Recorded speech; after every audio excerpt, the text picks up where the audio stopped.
Ole tu na screen kan hmu lai hi Hlimpawlthanga kha ania aron lar chhuat na chu kan theu ome engpo ni se a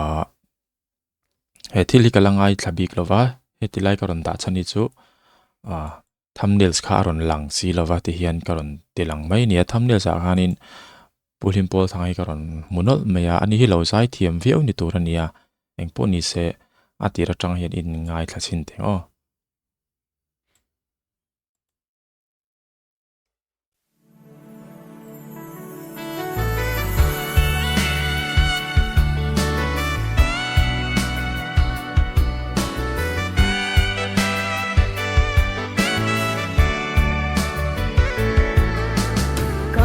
tuan lei pi alam ram khi ka ngai sual thi ni tinin ngam them chuan thiamin mi buan china he ka shin nun hi chavin rum chin ma se ei ma a churil krista chu ka tan muan na kan ti to blog nga eng music hinge ingai nat ber minti se blues music kati ome amaro chu mi zo kania music te han produce ve zo hi chuanin eng music po hi ngai thlak thei hi nga ya eng music po hi in ne tir thei hi ngai ni hetiang music hi mi zo ril rem zong tak music ania mi zo wa chon eng tiklai po in atlana reng dona ngai thlak po ha dam thlak ani ti chonin music siam tu kha puleria ania tin Gosen recording studio record ni boga Gosen hi anma ni recording studio thoni pulari hi vega larwang lai po vega thok char khania ti hian mai na kal sang ta khania ti chonin esther zo sang li ani ania tu na zai mek hi a zai thiam khop maya han ti koi chauh vel dan te po kha angai thlak nom khop maya mi zo du zong mo tiang khana ron zai theya he tiang a zai te hi technically kan lo ta sang lo viau wange a har viau ani o hetiang ha zai he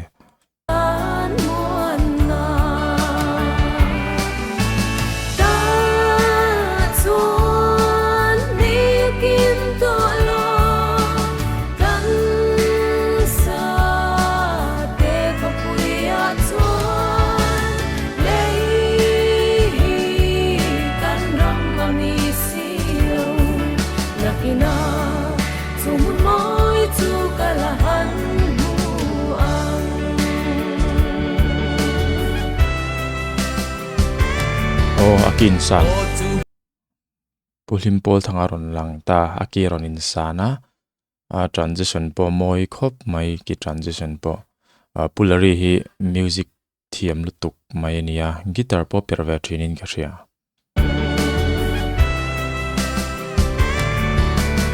o chu mun lei pia lam ram chu ka thlen hun chua fan mangai dai to lovin plan atrang nema lom na fam kim le lim na se par tin ne wang takin lim tok lao lo bin kan leng to ang chorus ron lut donat khami ma khan alowahan zaithiam mmv Hlimpawlthanga hi a vibrato at nei thasia music hey o phone otlok te pon ti mai the then kha chuanin hetiang hi anasat lutuk hi chuan enge akki ni lova an not ni lova khana han peak thina a hniam lampanga ponita se zutla deuh thina tin la reng hin in tempo anei veka tempo hemi a beat and bar mil an phone hian anal bika chutiang deuh che chon Hlimpawlthanga khan aron tin ka ria engponi zen ngai thlanon le te leng to ang ka chua ni akin to lo lam sa le ko pui a chua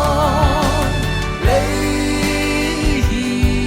kan ram ani si lo nakina chu mun moi chu ka la ang mu ang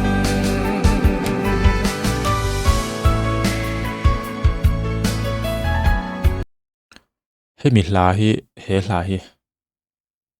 leipia lam ram ti ni ala thu hi a tha hi kan ti mai khopa he kho vel hi chu dik tak chuanin han nin deuh chang te ha thla khan ti deuh chang te aron om thina ma se leipia lam ram kan la thleng don ani ti hriat tir na hla kha ania la tha tak ania nge englo hanin ziak en sin lok tiang description a hian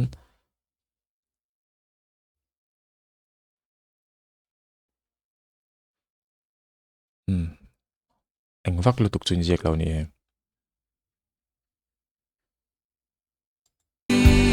kan ram ani si lo nakina chu mun boy chu kala ang hu ang akirin san chho le a ai run zai le tur hi leram chana amo ania leram chana chu kan theu o me a o hi sang lutuka ni hi me che ki aron nia aron sang theta tun a hen mi paro ro poron zai sang jok don ti kha chiang reng maya sang thavong vong to khopin karing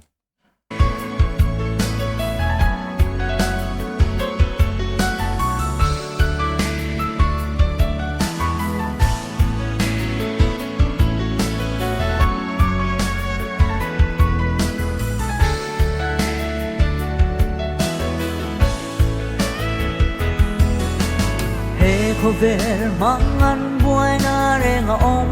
to lo nam ze tin rual tin tenen kan len na hun tur chu bây sa ruak mai le trong kai lo ber po hi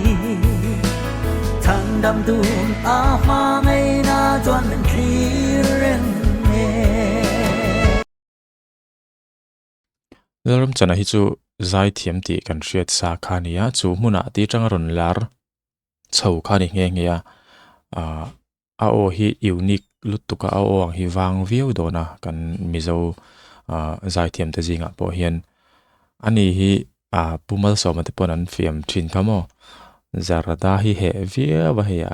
ka po hi kan mu hianin shooting ma po hena se deuh sak ni mai theini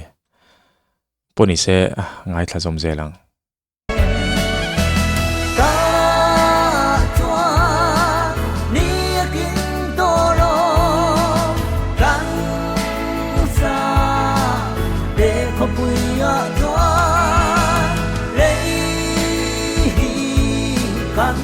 mani si lo nakina chu mun boy chu kala han huang leram chana special na deuh chu part pack hi a penal thei em maya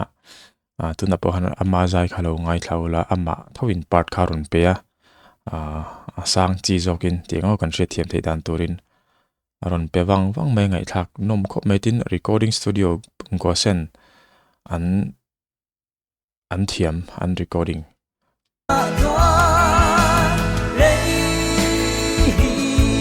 kan ram mani si lo nakina chu mun boy chu kala han huang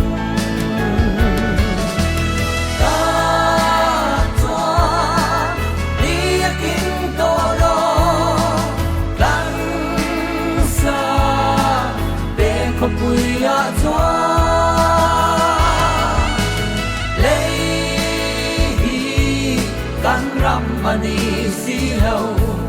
nakina chu mun boy chu kala han huang ka chua ni kim to lo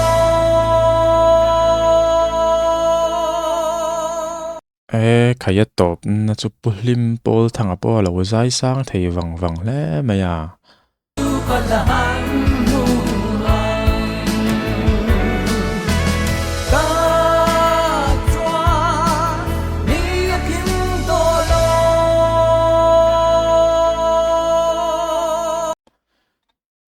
ani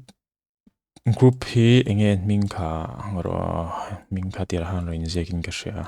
Jehovah Jireh voices entia Jehovah Jireh voices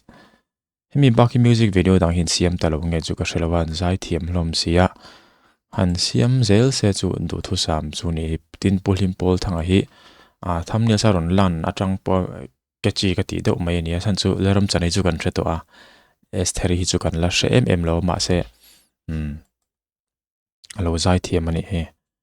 poni se ti jong khatun tum video chu ni photte se